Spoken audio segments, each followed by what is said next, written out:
Good day, good people. It's your guy, Lewis to the T, and I'm back with our fourth and final installment of Women's History Month. Today is Sunday, March 28th, and I am so excited today to talk to you guys about friends. These are the friends who I think of when I think of Women's History Month. These are the women who have poured into me throughout my life. At this point, I'm at an age where I definitely have friendships that have lasted 30 plus years, 20 years, grateful for friendships that have lasted 10 and 12 years.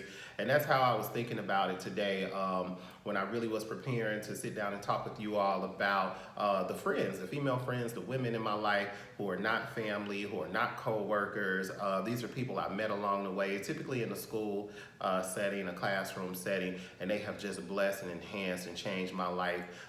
As I've said all month long, we are grateful for our government officials, our actors, our activists, our entertainers, and people who are really well known. But this month, this particular year, I want to talk about those women who the average person wouldn't know had an impact on our lives, and I encourage you guys to do the same. So, drop a picture, drop some words of encouragement, or share your stories in the comments. That would be great.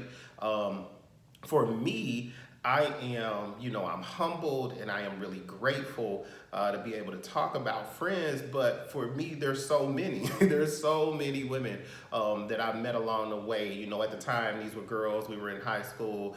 These were young ladies when we were in college. There's a couple people I met in my 20s. But wow, the number is so large that I know if I try to start naming names, I'm going to forget somebody. But the great thing is about the women that line my life, the friends that line my life, they wouldn't take it personally. They know that it would be more about my head and less about my heart, that I would leave somebody out. But to narrow it down, I'm really going to stick with three people in particular. And the reason why I'm sticking with them is because I can trace back almost every other friendship that I have to these three women. So most likely, if you know me through one of them. And so the blessing and the benefit of talking about them is I'm not really leaving people out. And I'll probably touch on a few more people outside of them. And again, there's just no way. It's absolutely impossible for me to talk about every female friend that I have, because it's literally that many. And when I say friend, I'm talking about people that show up, people who are there, people that, even looking at this video right now, behind me, it's all the different names of who we would call Jesus. And to my side, I see this warrior painting, and that represents a different concept in the life of, particularly of a man, as you grow and you change and you mature. I see wine bottles, and that represents all kind of stuff, right? It could be everything from our old school days in college of drinking way too much directly out the bottle, or it could be the more sophisticated selves that we've become, where we know how to have just a glass over dinner and keep the party going. So I'm going to go ahead and get started. And the first person I'm going to talk about, so my friend Halima. Halima's, I believe, is my longest friendship, the longest friendship I've had with a woman. And again, I met this woman, and I'm careful to say that. I don't want to keep saying girls or, these ladies, and who knows what the term is nowadays. Like I said, these are people that I know and have close bonds with, more like my sisters than my actual friends, because I can look at Halima and say that I met her when I was 8 or 9 years old. So we've grown together, we've grown up together. We went through iterations of what friendships look like. We met each other as kids at church. We played around, we hung around, we saw each other. And then as life would have it, we moved away from each other, or we weren't at church at the same time, and then reconnected back in high school. And again, for me, that's almost 30 years, right? So for us, we've known each other a lifetime, and I really do look at her as more of this sister versus this friend. This is a person who has been there through the roughest, worst parts of my life, and has been there when I have had the biggest smile and the biggest shine and the greatest joy in my heart. And one of the most joyous and most memorable times I can think of is walking her down the aisle for her wedding. It's something that I'll never forget, and we laugh and joke about it because we are those non-emotional friends. But it's so funny that that day really did bring out any emotion that I could think of. Neither one of us would allow ourselves to cry. It's so corny now. But that's just how and who we are. We don't do the emotion thing, as we call it. But we've had all of this time together, and I look at meeting her, re-meeting her, reconnecting with her in high school, and being so happy to have found somebody from my childhood now at this new school where I didn't know anybody, and she's a little younger than me, so I had to go a whole year without this particular friend. But I wanted to mention Halima because she is a person I can draw on for so much. She's become this amazing businesswoman. She has this incredible insight about Afrocentricity and our ancestry and our culture of who we are as Black people, and I pull from that often. She is a person I think of when I'm thinking of an old book, when I'm thinking of something that can speak into the spirit of who I am as an African person in America. I know that I could call her for that.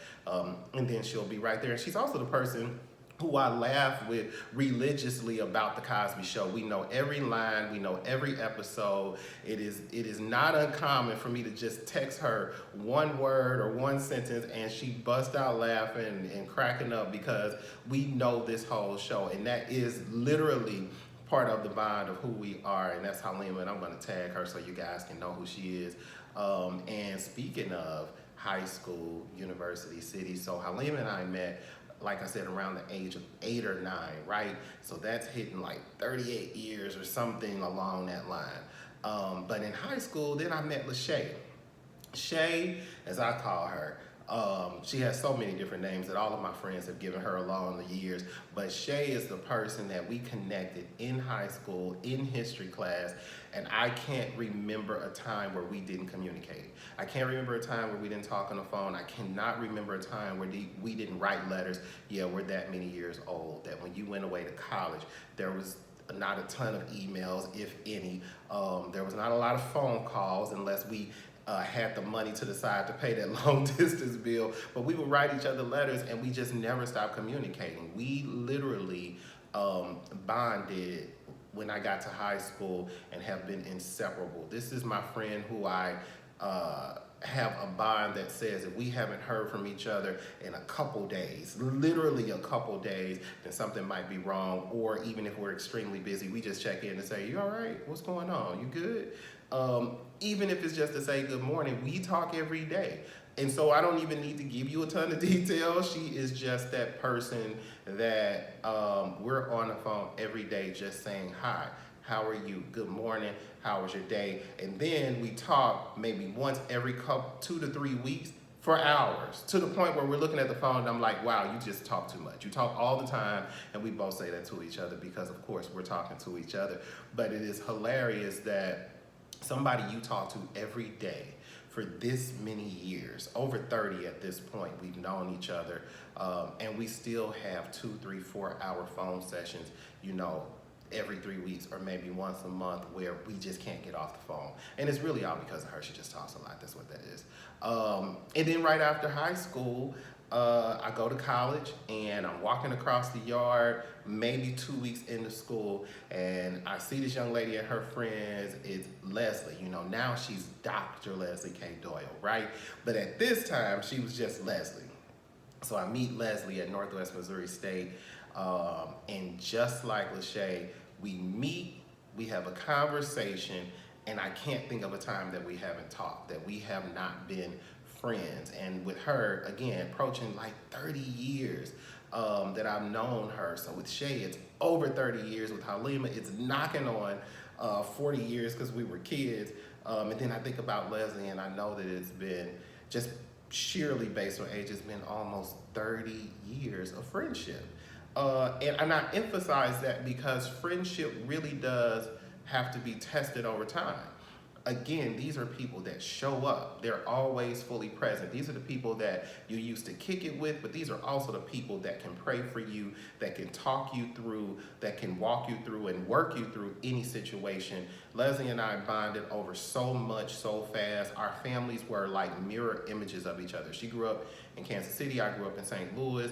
Her mom was the oldest. My mom was the oldest. They had 5 siblings. My mom has, that it was 5 of them, and it was 2 sisters. It was 3 sisters and 2 brothers, and it was just all of this conversation we would have where it was like, we are the same person in a different body from a different city. We have lived the same existence, and what I love so much about her is that family connection that we have, that we can talk about, the happenings of our families and work through it. And again, we met in college, so there was so much going on that we would have to just kind of talk each other through, and not just family, but when it came to who we were as people. I remember her saying, you can't escape leadership, when I was a little bit more quiet than I am now. And I was thinking about participating in our Alliance of Black Collegians, and she was like, well, if you're not going to be president, why do it? Speaking as a person who was already the president, right? And then getting into it and it being a lot more than what I expected. And then she looks and she sends me this note, and it says, heavy is the head that wears the crown. And I never forgot that. I never forgot those moments where she would slip me a note, or talk to me on the side, or again, we can't text, right? This is back in the day. Pull me to the side and just give me this level of encouragement that nobody else would have the ability to give, because of the way in which our lives were so aligned. And, I just had to highlight those women. I had to talk about those 3 women. And again, if you know me, you probably know me through one of them, if it's not family, right? I talked about my family the first 3 weeks. If you don't know me through my family, if you are a female and a friend, and you didn't meet me through my family, I can guarantee I can trace you back to Halima or Shay or Leslie, and it's a blessing. Each of them came with this group of amazing friends that they're still friends with to this day. They came with this amazing insight and perspective on life that, while it differs from one to the other, is so rich and so full and so connected to me. And I wore this shirt on purpose. I pulled this shirt out because I really do believe in the theory of the soul tie.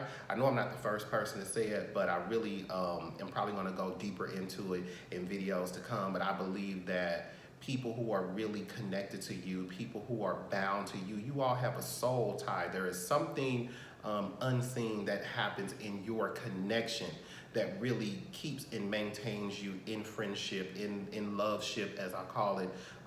And that's why we were able to navigate and go from just friends to siblings, to people that you say, that's my sister. Like, friend is not a strong enough word to really represent who we are to each other. People that consistently and constantly pour into you, develop you, help you grow, and show up when life is shifting and changing rapidly, and you need to really have that anchor, that base, that footing. These are people that show up to help you regain that. So this is a much longer video than a lot of my other videos, because I talked about 3 people, but hopefully it'll help you, it'll bless you, it'll help you reflect on those people in your life. I encourage everybody to reconnect with people who just life happened. You know what I mean? A lot of people that we don't talk to, it has nothing to do with a bad change in the relationship. Sometimes life just happens. And if that happened to you, I encourage you to reconnect with those people. Let those people feed and fuel you, and you do the same for them. It's a reason why you were connected. It's a reason why you developed a friendship. And I think that that has to be fulfilled. That is absolutely a destiny and a faith fulfillment circumstance that you were brought into each other's lives. So I'm your guy, Lewis to the T. You'll see me again next month. I'll be talking to you in April. I have no idea what the subject's going to be about yet, but I'm having fun here, so I've decided to stick around, and I'll talk to you soon.